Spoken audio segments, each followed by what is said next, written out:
All right, so basically we're going to go through the README for today, and we've got this sample app which basically has nothing in it. And so the one of the nice things about Django, and also one of the things that can be kind of confusing, is that Django does a whole bunch of stuff for you, but the way that it does it is not always entirely clear unless you're looking at the source code. I mean, the docs are very good, but there's a lot of overriding. You have a class that does something, and then there are 10 different classes that kind of do the same thing. Then there are also a bunch of functions that kind of do the same thing. So you can end up with this kind of bewildering variety of stuff. And so what kind of view do you choose? Do you use a generic view, or do you use the create view, or the create view update view, or so this is just part of dealing with Django. So we'll go ahead and get started the way we normally do. We'll create a virtual environment, we'll install Django, then we'll create a project, and then we'll migrate everything. So I'm here in on my local machine. So Python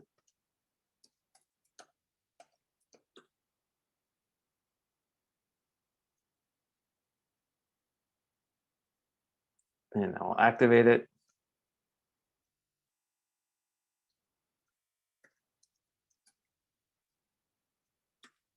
And then I'll install Django.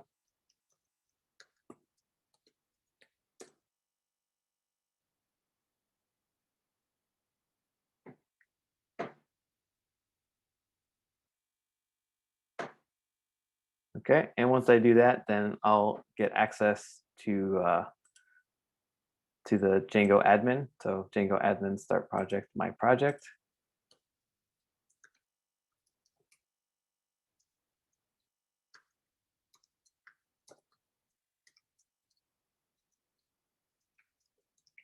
So who can tell me the difference between a project and an app in Django?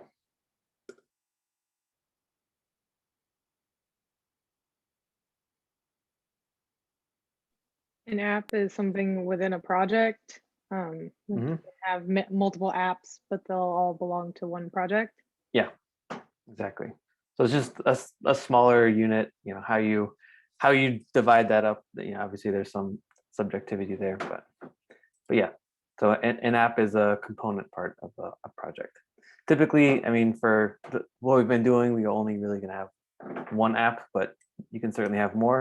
And when you start using authentication, sometimes you'll make that its own app as well. Okay, so you can obviously create this depending on whether you want that embedded directory structure. You can run this command with a dot after it, or just like this. I don't really mind that. So, and then we will go into my project, and then we'll migrate.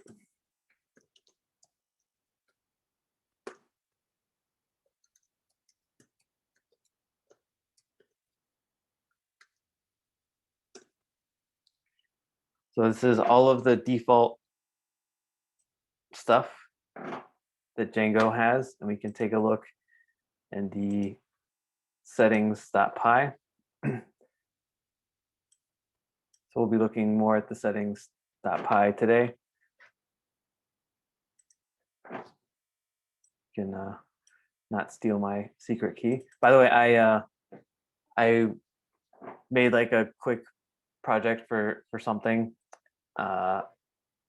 yesterday, not related to Platoon, and I used the Django REST framework, and then I was just using it. It's just a dummy project, but I deployed it to Heroku, and I didn't follow good security practices, and I just pushed up the secret key, and then like an hour later, GitHub actually sent me an email saying, "Hey dummy, you pushed up some credentials." So that's kind of nice that it happens. But if GitHub knows about it, then other people obviously will crawl GitHub for credentials.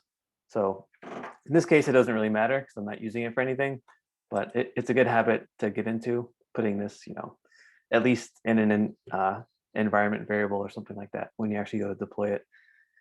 And if you, so we'll start getting into third-party APIs later. So you'll have to get, an account with Google APIs or whoever. And sometimes that's not such a big deal, but oftentimes, you don't want your API key getting out because someone can steal it and then run up a bunch of charges. So just something to be aware of. Okay, so in installed apps, right off the bat, we get a whole bunch of things. So these are apps, right? So just like we could make our own apps, Django comes built in with a whole bunch of apps. They're just not explicitly visible to us in the file structure here. We have an admin app. We have an auth app, which is actually what we're going to be dealing with today. So Django has this built-in auth app, but we have to use it. So it doesn't come. It comes with like the basic stuff, but we still have to fill it out and actually implement it. So we'll kind of look at what the shape of that is. There's a bunch of other installed apps too. We could, if we wanted to, just delete all these and not include them.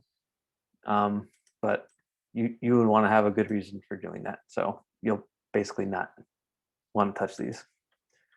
And middleware, we haven't talked about middleware, and probably we won't talk about middleware because you can safely ignore it, unless you have a specific use case. But middleware is basically, so Django, the kind of the heart of Django is the request object. So a user makes a request, and then this request object gets passed around everywhere in your application. And middleware is basically just it's just like they're classes. They're classes that are have again a particular kind of API, and you can make your own middleware very easily. It might be hard to make middleware that's useful to anyone, but you can certainly just make some random middleware, and it'll take that request object and modify it. It can add all kinds of things, so including the user object. So Django by default will include a user in every request.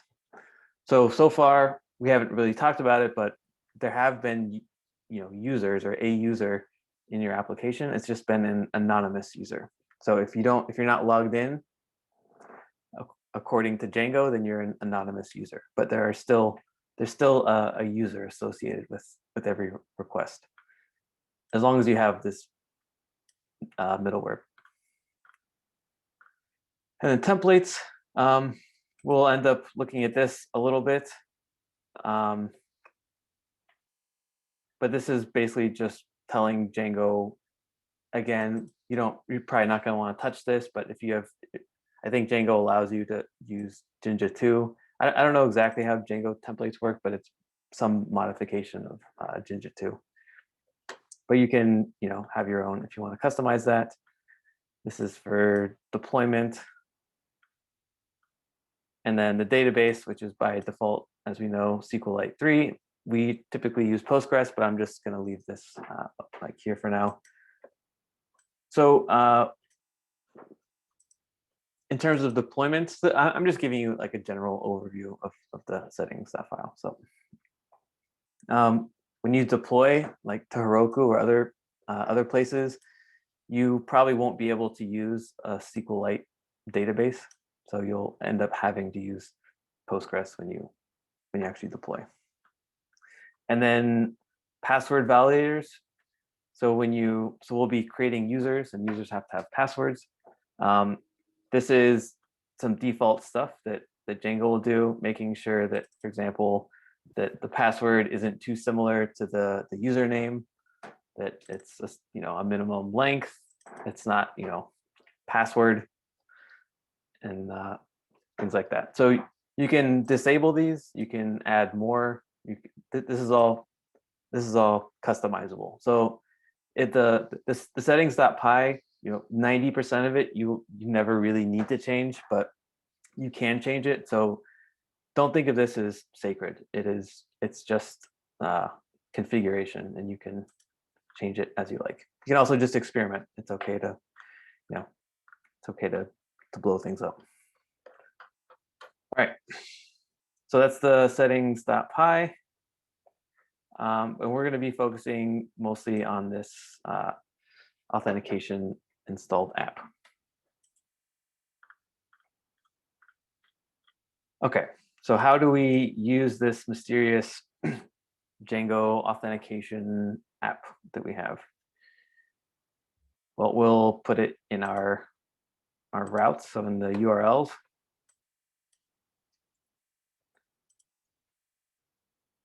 So this is the default, like admin, right? Of course, if we, so let me go ahead and run the server so you can see this.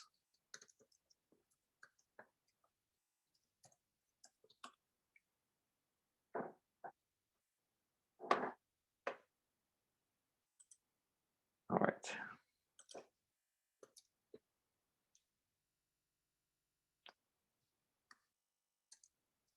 Let's just go here. So if we go to just the base URL, Django will tell us, so we're getting, a 404. So but because we're in debug mode, and we can see that we're in debug mode, if we go to our settings file and see that debug is true. So instead of getting it like an actual, you can customize this when you deploy it, but for now,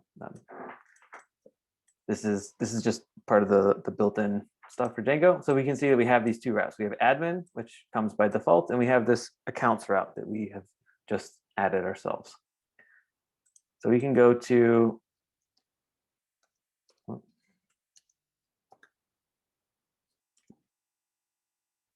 and this doesn't work because Django is very picky about trailing slashes.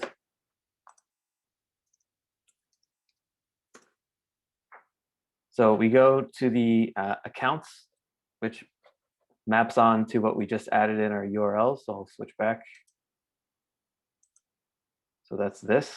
So if anyone goes here, we're basically going to say, hey, built-in Django auth app, you handle all the URLs that go to accounts. So ordinarily, if we make our own app, it would be like, my app.urls. That's what we typically put in here, right? But here, it's a little longer because we have to import it from Django.contrib, right? Django.contrib.auth.urls. But this is just a file path. So these are folders, and here's the URLs file. So if we were to look at the source code, which we might do a little bit of just for fun, but so this stuff all exists. Django is just a big collection of folders and files, and we're accessing one of those right now. Okay, so when we do that, we can see that we didn't do anything, but Django has a whole bunch of pre-built stuff for us. So there's a login, there's a logout, password change done, password reset, and so on. So we get all these things, but they're not really implemented. So they kind of exist in this URLs, but we need to actually make them happen. Okay, so we're basically going to deal with login and logout. And what is this here? Can anyone tell me? Name equals login.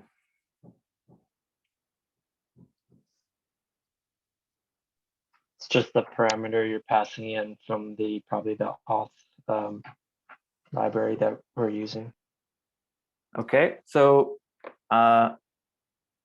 right here, for example, this would be a variable. So it would Django would grab whatever's here as a variable, and then you would be able to use it. But right here, that's not a parameter. Is it the name of the URL path? Yes. The name parameter? Yeah. So So the name URL path. Mm-hmm. exactly. So you can use, you can give this whatever name you want. Django has given it the name login, which makes sense. But you can call this whatever you want. And then in your templates or anywhere else in your Django project or in the apps, you can refer to this route by login. So instead of having to hard code everything, you can just give it a name, and that way you only have to change it in one place. So if you hard code every URL in your application and anything changes, then you have to go through by hand, locate everything and change. So this is just general best practice, keeping things basically keeping things dry and in one place as much as possible. Okay.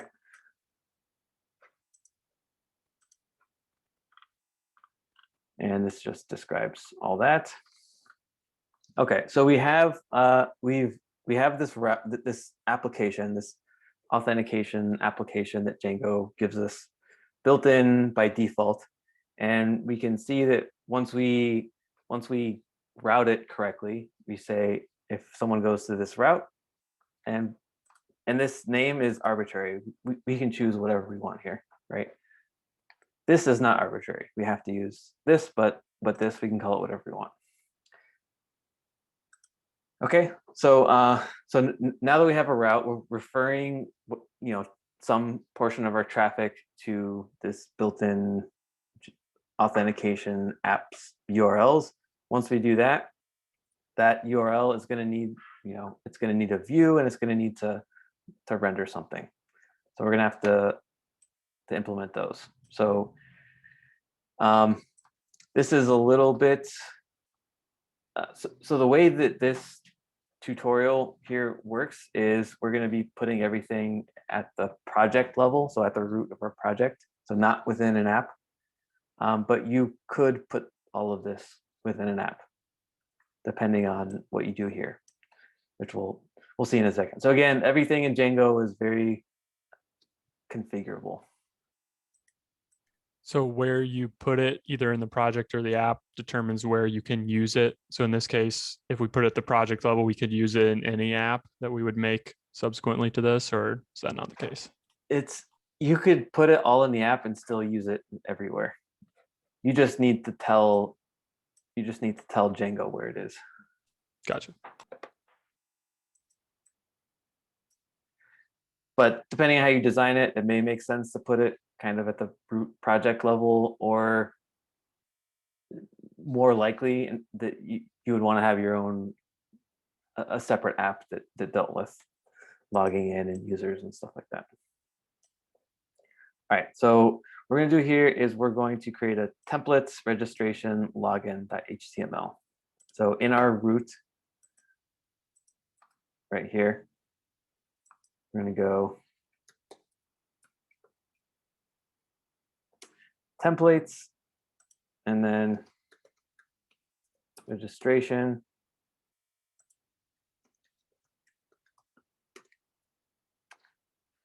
And this will probably be confusing.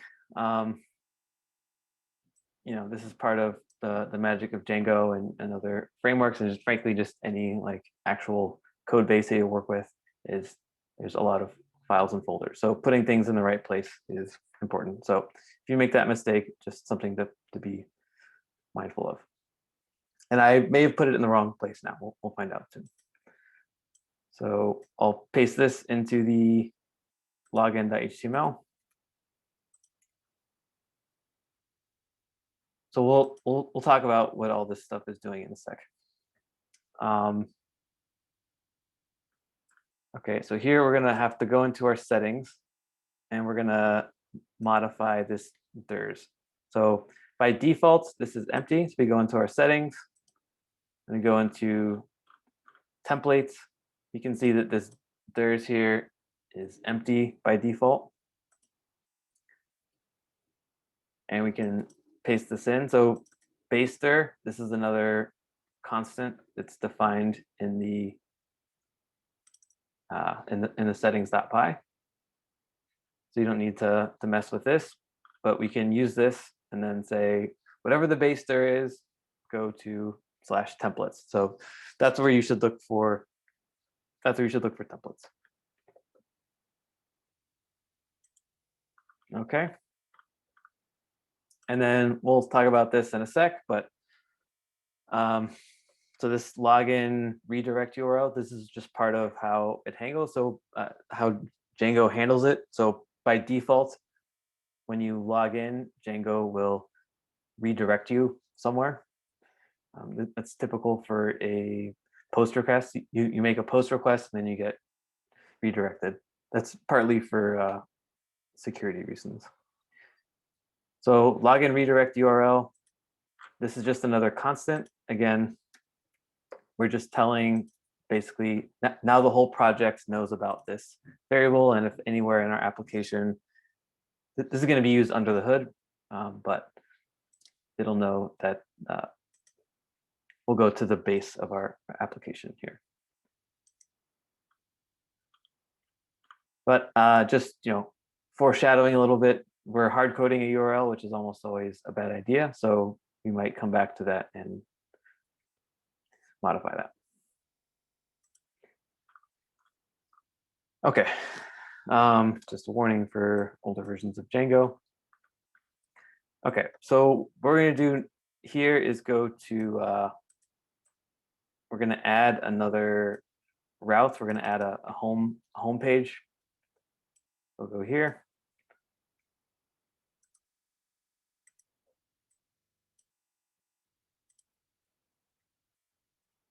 So now we're importing a template view, which is one of the many classes that Django has that you can use. We haven't really, have we really done much in the way of class-based views with Django? You saw forms, the model forms yesterday, right? Where it's just a class that basically uses the same interface as your model, so you don't have to explicitly write a form in HTML and then process each individual element and everything like that. So just kind of removes a lot of the boilerplate. But so Django has both, you can use both function-based views or you can use class-based views. And here we're just kind of including it. This is just for kind of demonstration purposes, but we don't need to worry too much about what this is. But this is a view. So this is a class-based view, and we're saying if you go to this path, if you go to the nothing path, the base URL, then serve up the home.html page. And we haven't written the home.html page, so we'll probably do that soon. Okay, so again, here the location is going to be tricky. So in the templates folder, we're going to create a base HTML templates, not registration, but templates.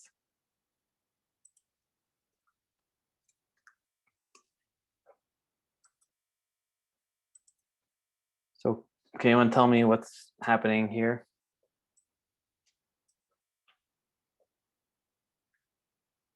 Let me zoom in. It's a spot. You're talking about the black content? Yeah. It's just a spot where you can insert additional code in additional HTML files. Yeah, exactly. So every,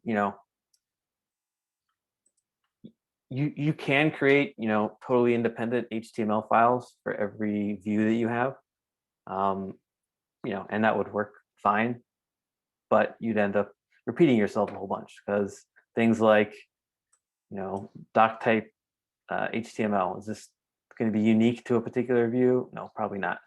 And you're probably going to have the same heads, and title will probably be unique, but you will have a title. So, and then anything in the body or main here can be unique. So you might also want to have a header or something like that. You can include a header by default in every page. So depending on your application, this is just a way of reducing repetition.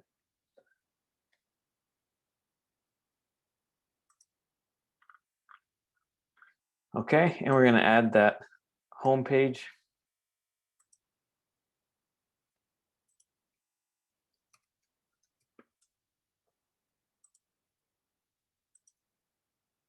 Okay, so now what's happening here?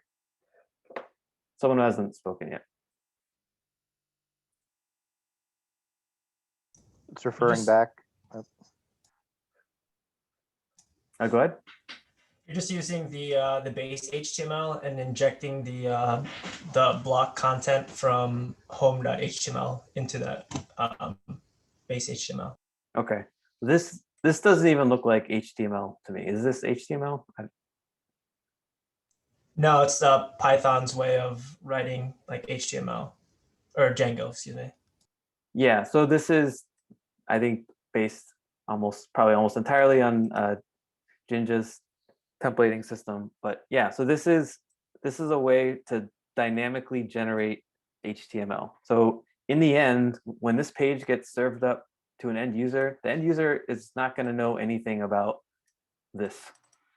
As far as the end user is concerned, they just got a static HTML page. So they're not going to see anything like variables or anything like that. So this is all happening on the server. Okay, so we have extends. We have to include this extends. So we're telling the template engine that we're going to want to incorporate another template file, which in this case is coming from here, the base.html. And then this block title. So this block title is coming from here. So, maybe this is a little clunky. It seems a little clunky to me. Not that I have a better alternative or anything, but so this is basically saying, here's a blank. And here we're saying, this is how we're going to fill in that blank in this particular instance. And then all this stuff. What is this user? Actually, let's go ahead and continue for a second, and then we'll come back to that.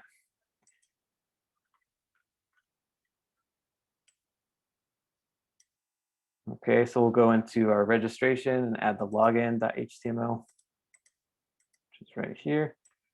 We're just gonna. Okay, so we're doing the same thing. We're extending the template. We're filling in the title for this particular page. And then the kind of meat of the page, everything in the body is just going to be this, basically this form. All right, so do I have the server running?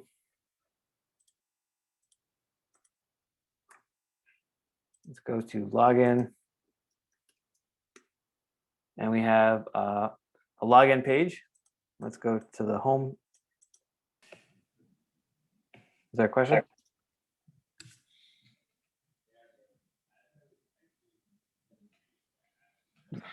Is there a question? Someone unmuted. Okay, that's fine. So we can see that we are not logged in. So we're at the home page. Let's check out what's happening in the home page. So how does this template know whether or not I'm logged in? So home page, you can see if user.is authenticated. So we're not getting the hi, we're not getting a greeting. We're hitting this else statement. You are not logged in. So what is this? Where is this coming from? We haven't told this template, we haven't passed it any context. We haven't said, hey, user is this or anything like that. So is that just the like a default user setting because we haven't created the super user? Yeah, so actually a super user is there's really only one kind of, so there's Django has anonymous user, which is one thing, and then they have user, which is another thing. And super user is just a kind of user. It's really not, it's not like a special thing. It's just, it's a user, but with different permissions. So we could try, let's just try taking a look at that. Let's see. So we'll go here. So before the conditional, let's just see if we can render user. So you get that.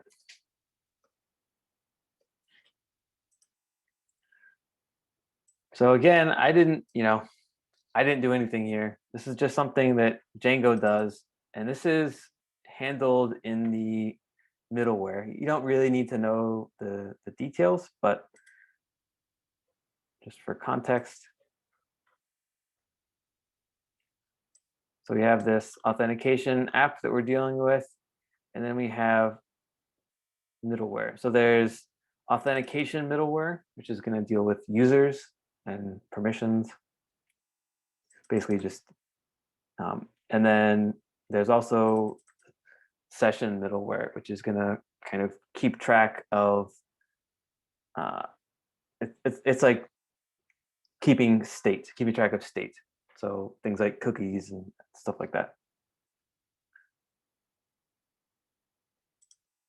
So here we are not logged in, and our application actually doesn't have any users yet. We haven't created any users. So we really couldn't possibly be logged in at this point. So we get an anonymous user. Where is that? Okay, so we could try creating a user. We could create a super user, or we could just create an ordinary user. So let's just try. We've seen creating super users. So let's just try creating a normal user in the shell.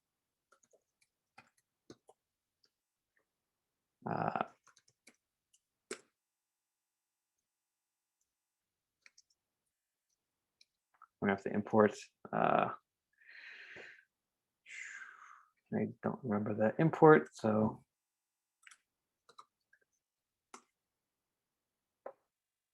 Django.contrib.auth.models. So again, every thing here is a folder. So let's look at the, just for the sake of it.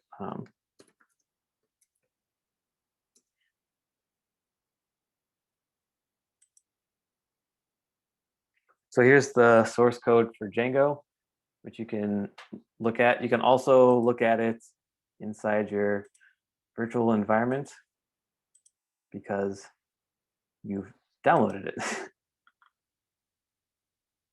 So it's right here. Django, all of it is right here. So you can take a look. You can actually go in and change things. You can change things in the source code and then run it locally if you want to experiment with things. But so where is that? This is Django.contrib, Django.contrib.auth.users, maybe could be in models, forms, base user. So you can learn, it's a, it's a huge, Django is a huge thing, and I'm not suggesting that this is a good way to learn Django by poking around in the source code. But, it's a very successful programming project. So if you want to know what a successful code project looks like, this is a good place to look around. And it's all object oriented. So you can see that there's base user manager, abstract base user. So this is the kind of origin of user. So abstract base user, it inherits from models.model, which is just like, when we make a model in the database, right, for our database, it also inherits from models.model. So abstract.base user, and then user will inherit from that Django's built-in user. So it's just like a model, right? You can treat the, the user class like like a model. Anyway, just to show you that these annotations are actual, it's like actually importing a particular file. Okay, so let's get back to where we were.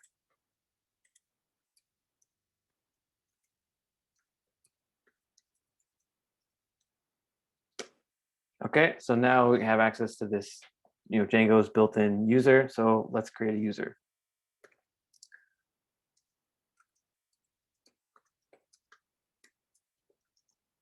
And I happen to know that you have to have a username and a password to create a user. So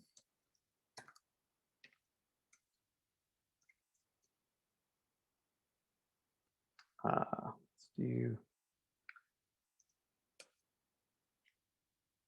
All right, everyone, close your eyes, just for like 10 seconds.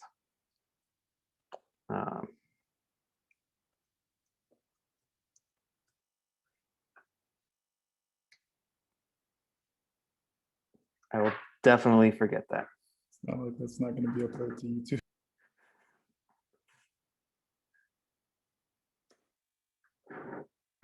All right, comma here. All right, so U1, we've got my user object.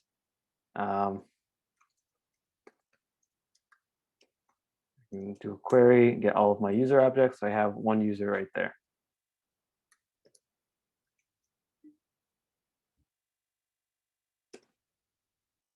Okay, so I don't think this is actually going to do anything right now. Let's see, I gotta run the server.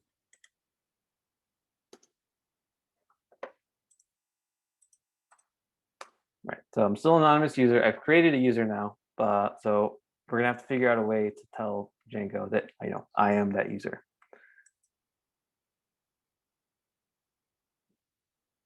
Okay, let's go back here. So we could create super user, and that will also work just fine. Oh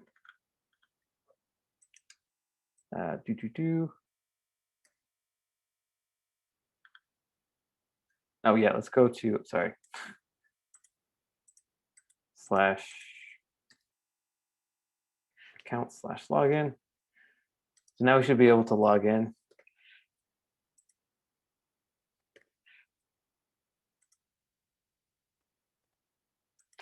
Oh yeah, my crazy password.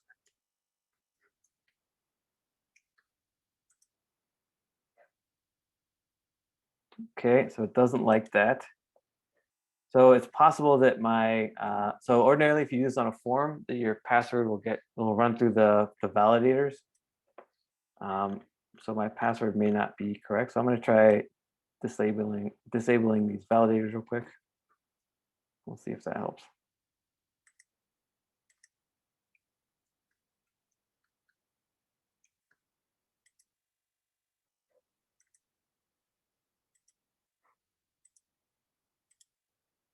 Might just have to do this again correctly.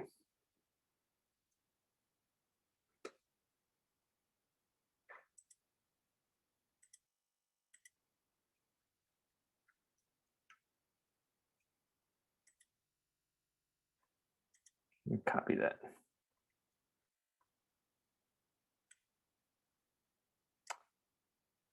One, two, three. All right. let me create a super user and we'll do it that way.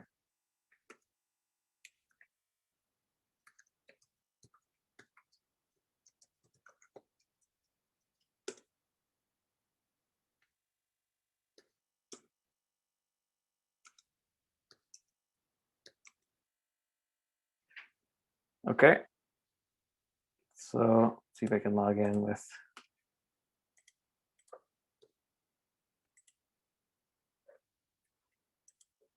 And you got to run the server.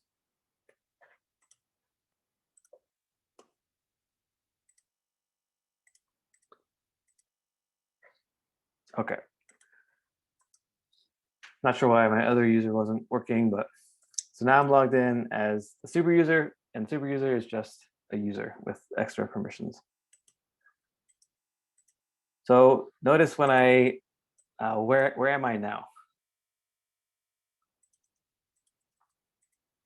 You're at like the home, right? Or Yeah. So that comes from, so the login, so the built-in, again, this is kind of the thing that's both easy and hard about Django, is that there's a lot of stuff built in, so you have to follow the pattern. So it expects a redirect. So here we're doing the login redirect, but we're hard coding this. So we could do,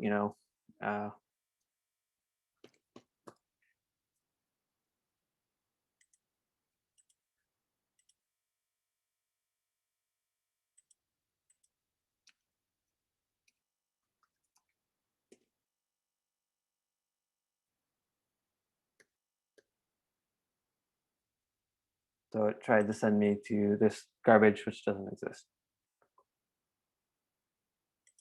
All right, so let's fix this, but let's fix it even better, build back better. Let's go to our URLs. And here we've given this route a name, right? So we don't have to just hard code the URL. We can actually tell it to go there.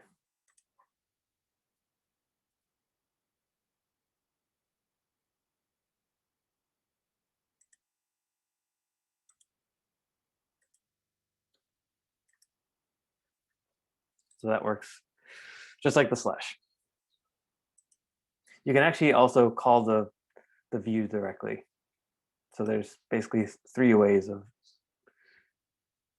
getting Django to telling Django which URL you want to go to. But the named route, I think, is the recommended one. Okay, so we're here, and let's go ahead, just for fun, we can take a look at our user. So we have this session ID, a cross-site request forgery token, a session ID. So this session ID, this is part of, again, this is something that Django is doing under the hood automatically for us. And it's part of the app, the default installed app, which handles sessions. So the server can associate data with a user in the way that this, sometimes you can use cookies, of course, but cookies may not be the most secure. So this is just basically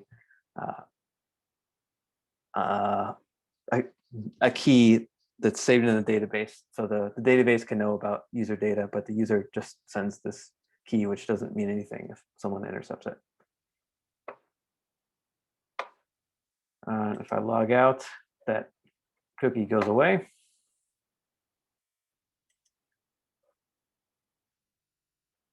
All right.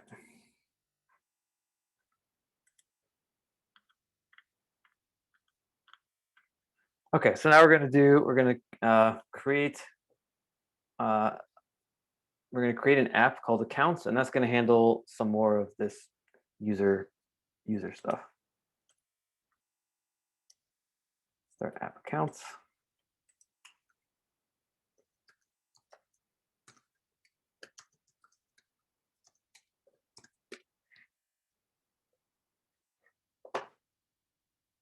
Okay, so now I have this accounts app.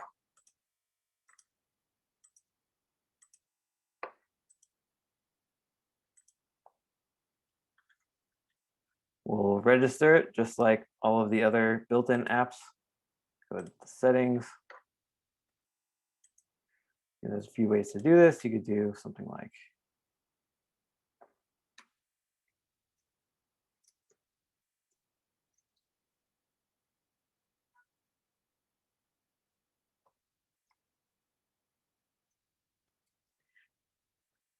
you want to keep them separate. And then we'll modify our project URLs. We're going to add another route that can also handle traffic. So we're basically going to split off some of the. We'll be able to further customize what we're doing here. Can I ask you what's the benefit of keeping them separate? Just from an organizational perspective.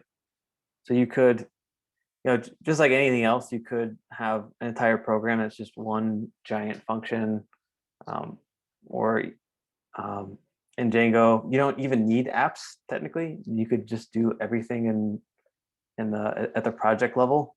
You just have your URLs. You could add like a view file here. You don't even have to call it a view file. You just call it whatever you want. And then you actually just write all the functions in here in this folder, and then just as long as you refer to them here. But that obviously gets harder to scale up. Thanks. Hey, question, Chad. On the settings where you just installed the app name, in the documentation, it says to do it a little bit different. Is where you can name it accounts.apps.accounts.config. Is the way you're doing it just the shortened version that still works? Yeah, so this is a short, there are, I forget, there is a use case where you need to explicitly do that, but that comes from, where is that? I think it's in the app. Yeah, that one right there. Yeah. So you can, So so this is just a class, and you can add other customization. So if you end up doing some further customization, then I think you do need to explicitly name it that way. So is that name variable right there with accounts? Is that accounts name what is being referenced in the settings file under installed apps? I assume so. I haven't actually looked into that in particular, but I would say that, probably.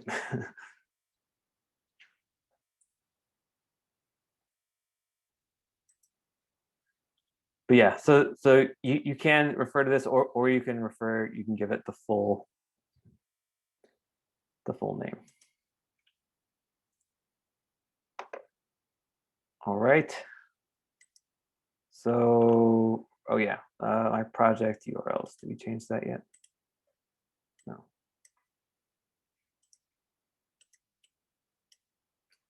Sorry for all the switching. Okay. So we've added another path here. So we'll refer to accounts.urls, and so we'll need to create that URLs.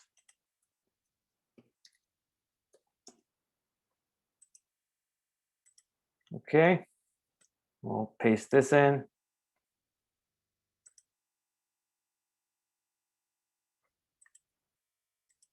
Okay, so if anyone goes to /accounts/signup, then this this function is going to get called, and this view will also get called, which we haven't made yet.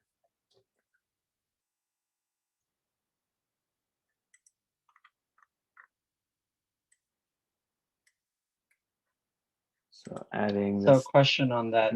Yeah. The auth URLs, like you mentioned earlier, comes with a bunch of default paths that is included in that that package. Yeah. But then it looks like we're also adding our own to it with you have two paths to accounts, one for the accounts URL and another to the auth URLs. So how does that work? Does one overwrite the other? Yeah, so it'll get hit first. So if someone goes to /signup, which isn't necessarily included here, then we can redirect them to our sign up page.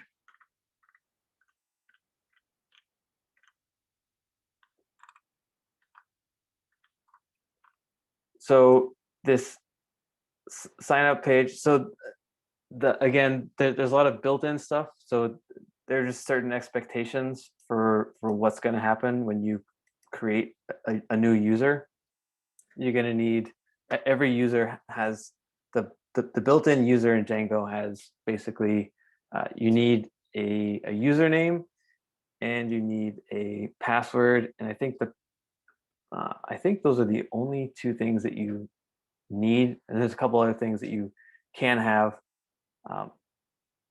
So when you create a user, there's just you can do this all on your own. You could just have a function and then have a form that you wrote just in regular HTML, and then you can pull out the information and create a user that way using lower level functions in Django. But it's such a common task that these things end up getting abstracted into classes. So because everything kind of works the same way, we're creating our own sign up, which is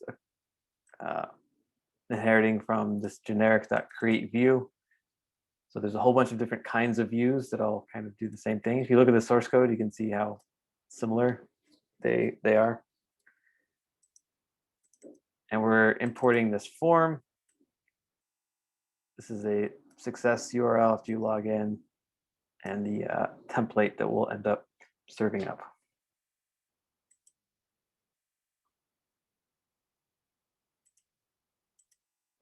So views, okay, that's right here.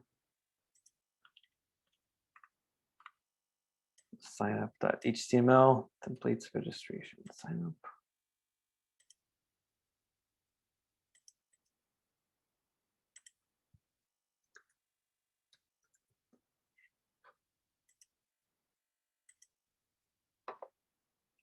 So we'll see what this form actually looks like in a sec, but it's basically just got a couple of fields.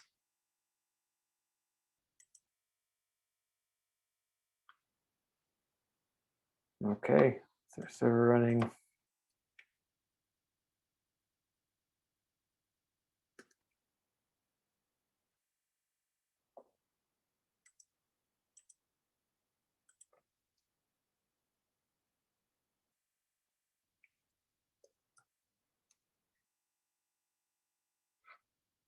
Let's see here. Not admin. So the admin also has a whole bunch of stuff in it. What was that called? Accounts/sign up. Thank you. Okay, so here's the default implementation. So we can follow, let's see. I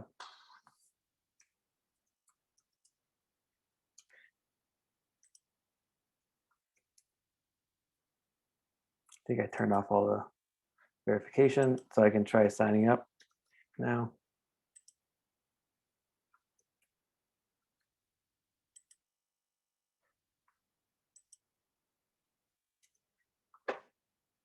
You can inspect. I see you have a session ID.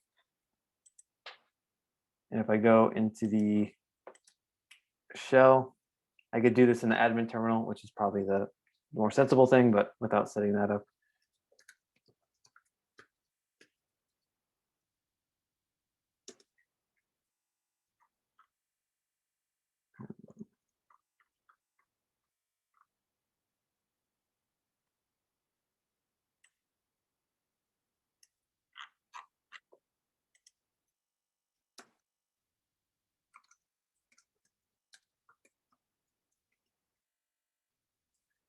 So this is the one that I just made, and that is in our database now.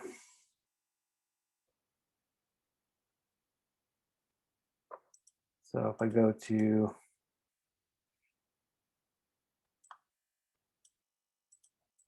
so instead of here's where if we were anonymous, if I log out, this will be anonymous, except I'm getting redirected to the logout page, and we don't have that set up. Or I just don't have the server running, but we also might not have it set up.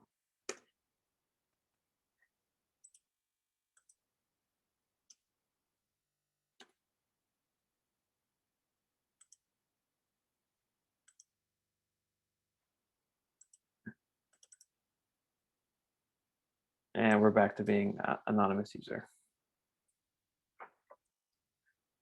So there are things you can do in your view. So in the actual, the HTML or the templates, you can do checks to see if someone, where is that? If a user is authenticated, meaning that they're a user that Django recognizes as existing, basically. Then we can conditionally render HTML, but you wouldn't want to have you wouldn't want to build an actual application just based on that. So you can do something in your views as well. So you can control, does the user exist? Are they logged in? If not, then send them an error message or whatever. Otherwise, you can let them see the content. You can also add permissions to users and create groups and stuff like that. So let's say you want users, you have like a paid tier, you have a free tier and a paid tier and like a, maybe a super paid tier. You can put users in different groups and allow them to access different things. So you can control all that in your views. So that's basically it for authentication. The challenges today is going to be adding authentication to things you've already done. So if you haven't finished these things, you can either just use whatever you have if it's enough that it works, that you have something, or otherwise you can just create a dummy app with like a single page.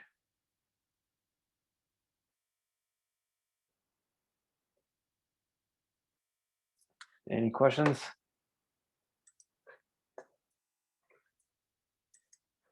Since we're going off of stuff that we've already done, do we have to do pair programming?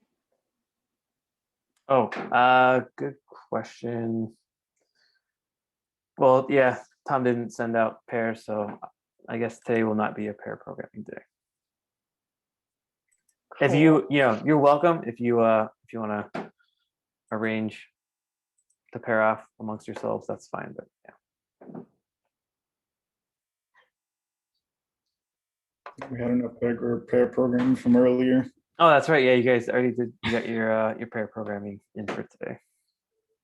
15-minute increments of pair programming, or fun. All right. Well, if there are no questions, then feel free. Are we meeting back up at 5:30? Yeah.